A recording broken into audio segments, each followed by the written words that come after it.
Senhores telespectadores, o nosso programa de hoje é aqui em Lisboa, num local precioso. Isto é um dos lugares mais surpreendentes que há na cidade. E há tanta gente que ainda cá não veio. Estou a falar-lhes no que foi o ateliê de pintura do grande Malhoa.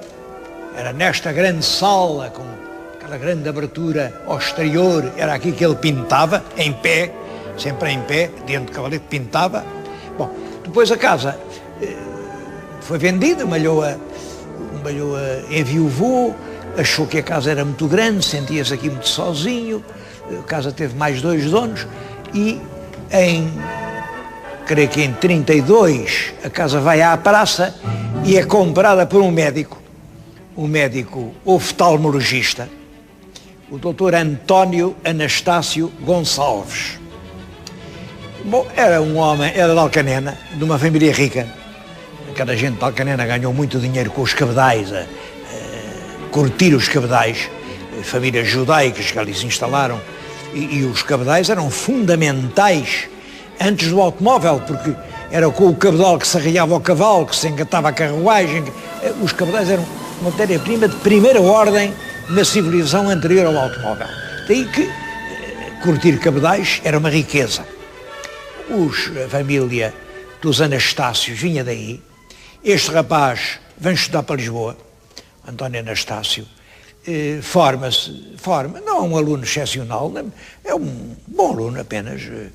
Depois de se formar vai especializar-se em oftalmologia, os olhos, o problema dos olhos. Bom, diz-se, eu não sei se isto é verdade, se é mentira, não sei, mas diz-se na família que ele tinha uma irmã que cegou muito cedo. Imagina uma menina ceguinha. Bom, isso emocionou tanto, o problema da visão acompanhou a vida inteira. E no fundo, ele o que fez na vida foi isto: examinar olhos, receitar óculos, e todas as suas horas de trabalho eram no consultório a ver olhos. Bom, fechava o consultório e aí dirigia-se aos antiquários e a ver coisas mais bonitas e à procura de obras de arte. Com isso, arranjou uma extraordinária coleção que eu hoje vos vou mostrar. Queria primeiro mostrá-lo, ele próprio está aqui. Isto é ele, por volta dos 40 anos. O retrato é do próprio Malhoa, portanto, o Malhoa é um grandíssimo pintor e eu só tenho razões para pensar que o retrato é bom. Reparem bem para os olhos dele. Eu tenho aqui um retrato, este é de toda a fidelidade, porque é uma fotografia, julgo que foi fotografado pelo menos 10 anos mais cedo, no máximo 20 anos mais cedo. A fotografia não tem data, mas isto é pouco depois da formatura, quando ele já é um médico com prestígio, porque ele tinha muita reputação como médico. Reparem nestes olhos. Reparem, estes olhos dizem tudo. São os olhos de um homem que vê ao longe. São os olhos de um homem solitário.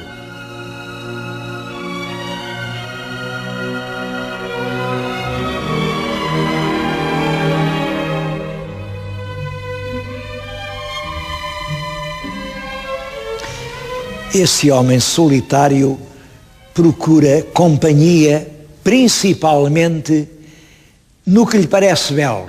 Ele procura a beleza e procura realmente nos antiquários. É isso que vem a fazer dele o grande colecionador. António Anastácio Gonçalves é colecionador, sobretudo, em 3 grandes áreas: a do mobiliário, a da pintura e a da porcelana chinesa. Vou-lhes começar a falar pelo mobiliário. Tem aqui perto de 200 peças de mobiliário excelentes, a maioria é portuguesa. Foram praticamente todas compradas em Portugal, mesmo as que não são portuguesas. Vou-lhes mostrar agora uma peça que é extraordinária. Isto é um contador. é um contador holandês, talvez flamengo, pintado por um discípulo de Rubens. Isto representa o presépio. O que é interessante é ver o contador por dentro. Tudo isto são cenas da vida de Jesus, desde pequenino. Começa aqui pela anunciação do anjo.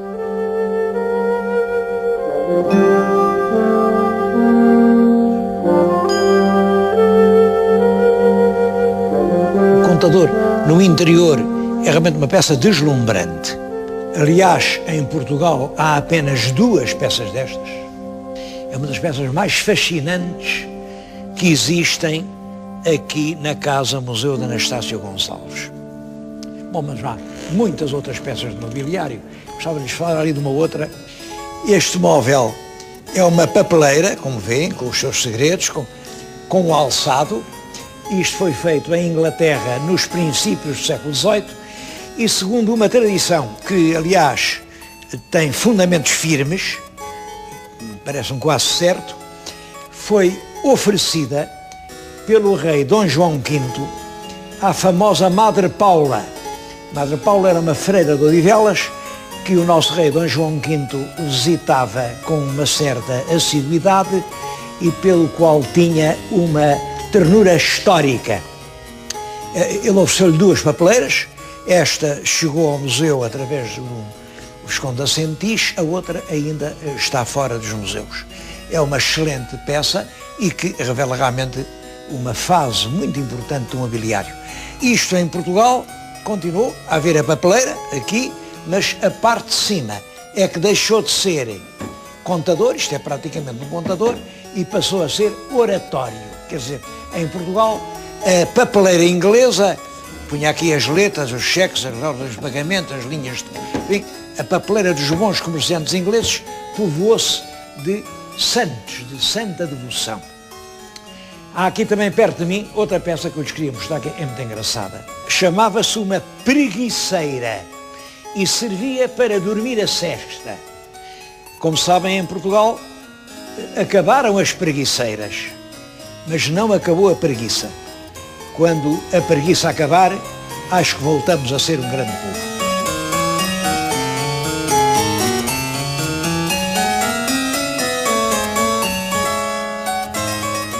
Mais um móvel raríssimo. É uma papeleira miniatura, feita na China. Isto são esmaltes chineses da família Rosa. Isto é a primeira metade do século XVIII, portanto reinava em Portugal o nosso São João V. É possível que ele tenha alguma coisa a ver com o móvel. A decoração é inteiramente chinesa, mas reparem que o interior é uma papeleira europeia, toda lacada, também arte chinesa, mas um móvel europeu em miniatura, feito na China por encomenda certamente de um europeu. Também este móvel é raríssimo e documenta as relações e o entrelaçamento entre a cultura ocidental e oriental, em grande parte feita pelos portugueses.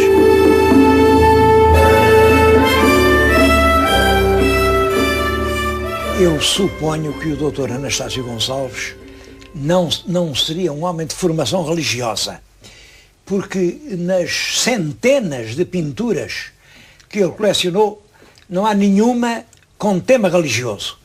Ora, quem, enfim, tem algum contacto com antiquários, sabe que a grande maioria das pinturas que aparecem são temas religiosos.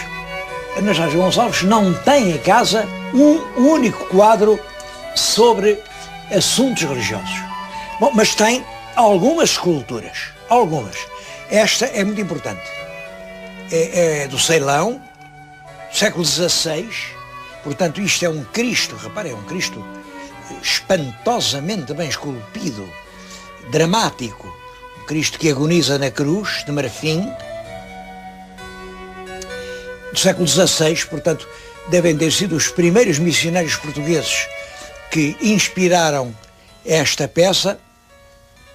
Bom, e ela a mim comoveu-me especialmente por uma razão. Há muitos anos, há 30 ou 40 anos, eu me encontrei num antiquário ali da Rua Santa Marta um Cristo de marfim muito deste género. Muito deste género. Dramático, espantoso. Bem, tem uma diferença, é que realmente tem uma coroa, mas o resto da figura lembra muito esta. Muito. Ora bem, a história é esta. Comprei-a em Santa Marta, no antiquário, e quando a comprei tive dúvidas, pensei, mas isto é tão bom, isto será mesmo do século XVI. E o antiquário, que era um homem sério, disse, ó, Sr. Doutor, eu comprei-a. O Sr. Doutor leva uns dias, enfim, e depois, se quiser, fica com ela, se não quiser, não fica. É claro, ele fez-me um preço muito alto, muito alto. Eu aproveitei aqueles dias que ele me deu para levar a um museu de Lisboa, onde havia um grande especialista sobre arte indo-portuguesa, e o especialista, quando viu a peça, ficou assombrado. Isto é uma maravilha. Eu nunca vi nada tão belo. O senhor tem um tesouro nas mãos. E eu ainda lhe disse, mas quando é que o senhor acha que vale? Oh, bem, que vale. Não há dinheiro que pague uma coisa destas. Nunca vi uma coisa tão bela. Bom, e eu, fazendo das fraquezas forças, lá paguei ao antiquário o dinheiro que ele me pedia, e estava tão entusiasmado, isto foi há mais de 30 anos, que fiz um programa, já nessa altura tinha programas, era a Páscoa da Ressurreição, e mostrei, portanto, aquele Cristo a agonizar na cruz. Uma agonia da qual, como todos sabem, ele, segundo os Evangelhos, ressuscitou. Fiz o programa, foi muito bonito. O que é que, passados uns dias, telefonam-me e dizem, ó, Sr. Doutor, o senhor fez aquele programa, mostrou aquele Cristo de marfim, mostrei. Sabe que o senhor disse que Cristo era do século XVI? Pois disse. Não é. Como é que o senhor sabe que não é? É claro que é, eu estive no museu, os especialistas viram, Bem, os especialistas viram, mas eu é que o fiz. O senhor é que o fez. Isso não pode ser, o senhor não pode. O senhor importa-se que eu vá à sua casa? Venha lá. Bom, o homem foi à minha casa, levava uma pequeníssima chave de parafusos. Aqui, estes braços, ele desenroscou o braço e no perne que entra para segurar o braço, ele disse, isto está assinado, eu deixei o meu nome. E lá estava o nome dele, realmente. Eu fico assombrado. Mas o senhor é capaz de fazer isto? O senhor é realmente um grande escultor. Porquê que o senhor... Porque, olha, é porque se eu faço coisas de agora, ninguém mais compra. Se eu faço coisas góticas, eu tenho feito Nossa Senhoras românicas, tenho feito peças do Renascimento, tenho feito muita coisa indo-portuguesa, isso vale fortunas. Eu vivo disso. Bom, está bem, lá tenho o Cristo, ainda hoje o conservo, que é uma peça muito bela, mas vejam o que é o cenobismo. Um grande escultor, se assume no seu próprio tempo, não tem quem lhe compre nada. Se finge que é gótico, ou que é indo-português, ou que é românico, tem tudo vendido. E agora, quando vi isto, estou convencido de que aquele artista foi nesta peça que se inspirou para fazer aquela que eu comprei e que ainda hoje está à cabeceira da minha cama.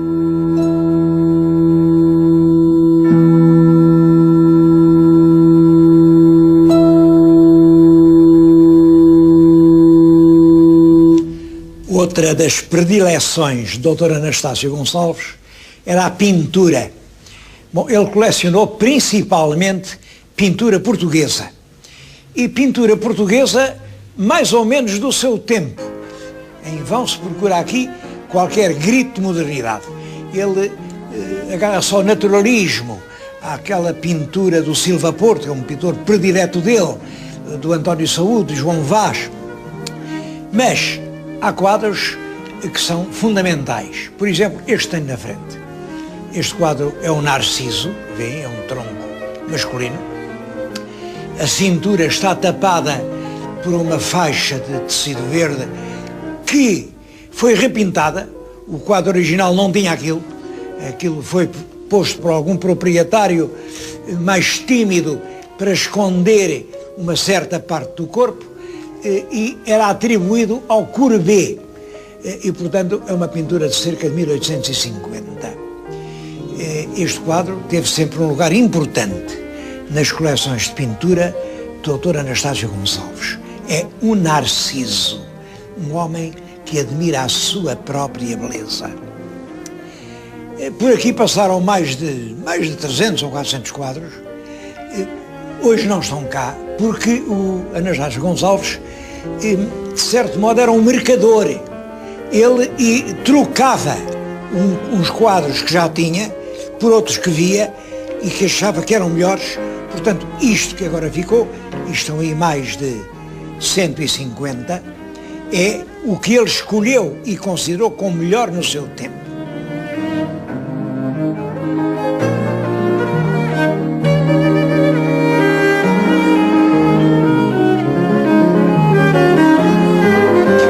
Todos os quadros aqui nesta parede são de Silva Porto.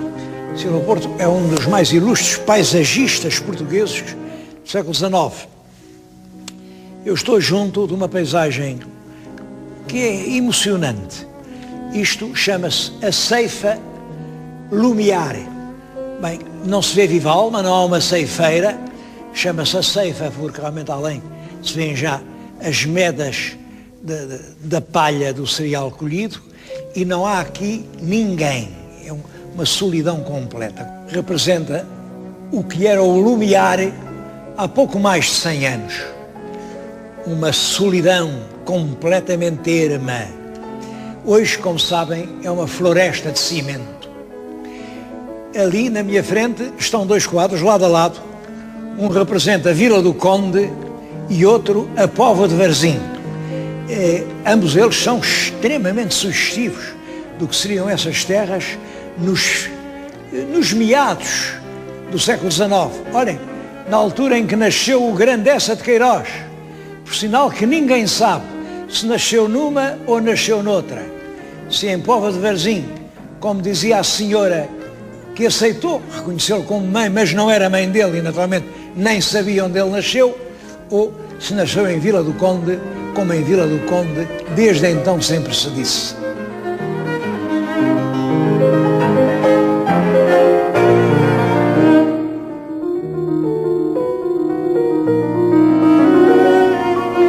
Mas a coleção de pintura tem muitos outros quadros. Quem vier aqui pode admirar o Columbano. Columbano foi considerado, na sua geração, como o maior dos pintores portugueses do século XIX. Não sei se foi ou não, mas recordo-me ainda da veneração com que se falava de mestre Columbano.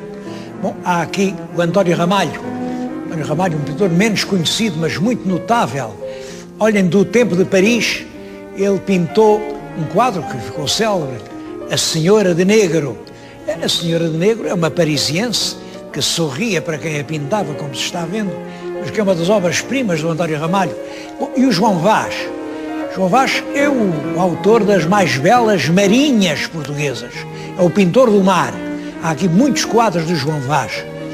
O próprio Malhoa, o homem que mandou construir esta casa e que pintou aqui, ele pintava aqui no centro desta casa, tem aqui quadros seus, desde Figueiró dos Vinhos, a terra que ele amou tanto. O Xexé é um estudo para um quadro que eu creio que ele não chegou a fazer, e que é uma brincadeira de carnaval. Quadros que realmente são de uma enorme significação. Bom, mas não, aqui há tanto para ver que eu não posso falar só de quadros. Esta casa chamam a Casa das Porcelanas. Vamos dizer alguma coisa sobre porcelanas.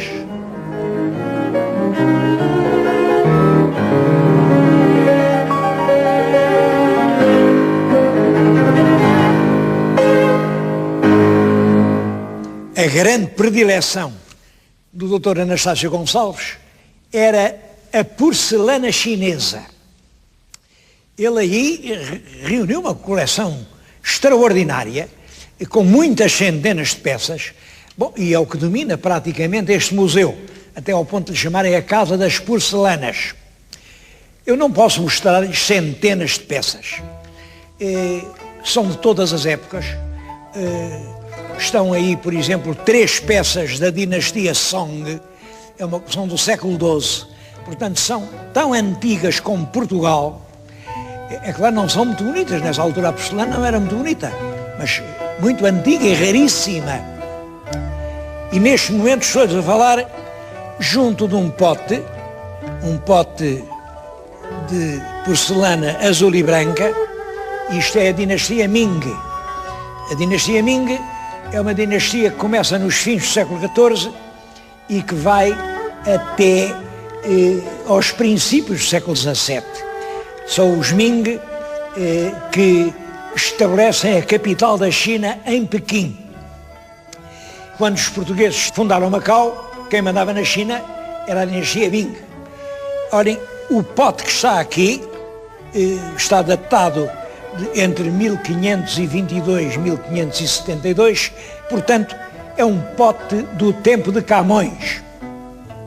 É um pote raríssimo. Eu nunca vi nenhum pote assim, e um pote extremamente simbólico. De certo modo, podia-se chamar a este pote a eternidade da China. Revela meninos a brincar. Em todo o pote estão pintados 100 meninos. Bom, primeira característica, nenhuma menina. São 100 rapazinhos a brincar. Bem, uns brincam, outros estão a estudar com os livros. E os meninos que estudam, ou que brincam, estão à sombra de 3 árvores. Está aqui um bambu. O bambu significa a longevidade. Todo o menino chinês pensa chegar a muito velho. Deste lado, do outro lado, está o pinheiro chinês. O pinheiro quer dizer a riqueza, a prosperidade. Todo o menino quer chegar a ser muito rico. E aqui ao meio está uma ameixeira. A ameixeira da ameixa. A ameixa é o fruto feminino. Representa, portanto, a beleza feminina. Portanto, o ventre fecundo, o amor, a felicidade. Estas 3 coisas, longa vida, muito dinheiro e muito amor, era o projeto destes 100 meninos. E continua a ser o projeto dos chineses. Não conheço nenhum outro pote tão simbólico da grandeza e da eternidade dessa imensa civilização que é a China como esta. Bom, mas há aqui muito mais coisas da dinastia Ming. Eu vou até lá abaixo para as ver. Todas estas peças são do século XVI, da dinastia Ming, e chegaram a Portugal trazidas por uns navios, as carracas. Os holandeses caíam sobre esses navios e, por isso, hoje na Holanda, o nome que se dá a esta louça é Kraak Porcelain, a porcelana das carracas. Bom, mas eu tenho outra história para contar sobre isto. Quando esta louça chegava a Portugal, era louça feita, portanto, com, enfim, o barro da terra, com a porcelana. O nosso Frei Bartolomeu dos Mártires, que era arcebispo de Braga, foi a Roma e o Papa ofereceu-lhe um jantar, quis jantar com ele. A baixela do Papa era prata dourada, toda com relevos, e o nosso arcebispo disse: Santo Padre, então o representante de Deus come em louça de ouro? E o Papa disse: então como é que tu querias que eu comesse? Querias que comesse em pratos de barro? E o nosso Frei Bartolomeu disse: lá em Portugal temos uma louça de barro que é feita na China e vem nos navios na Índia, que se vossa santidade visse, até havia de achar mais bonita do que o próprio ouro. Frei Bartolomeu dos Mártires estava evidentemente a falar desta louça.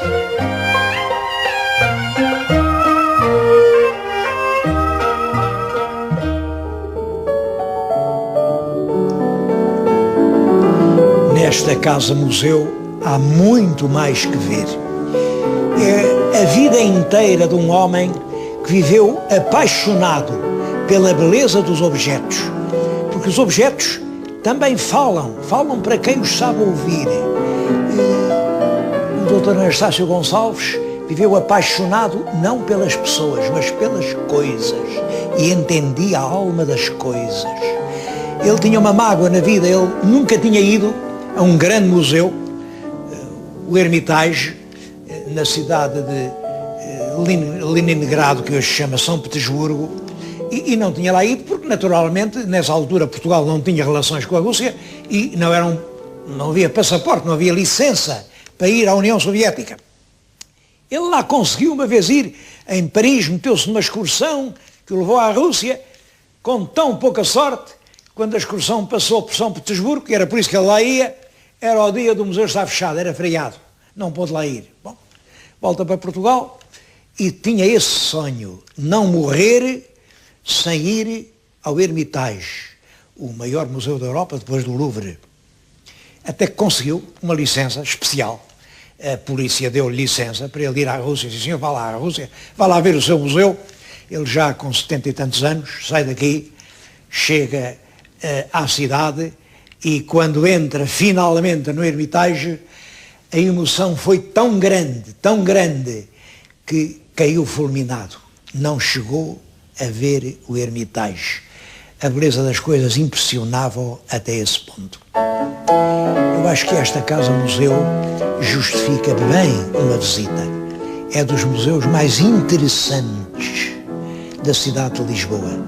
É claro que mostra muita pintura, mostra a riqueza do mobiliário português, mostra o esplendor da porcelana chinesa, mas mostra-nos, sobretudo, a alma de um homem que viveu apaixonado pela beleza das coisas.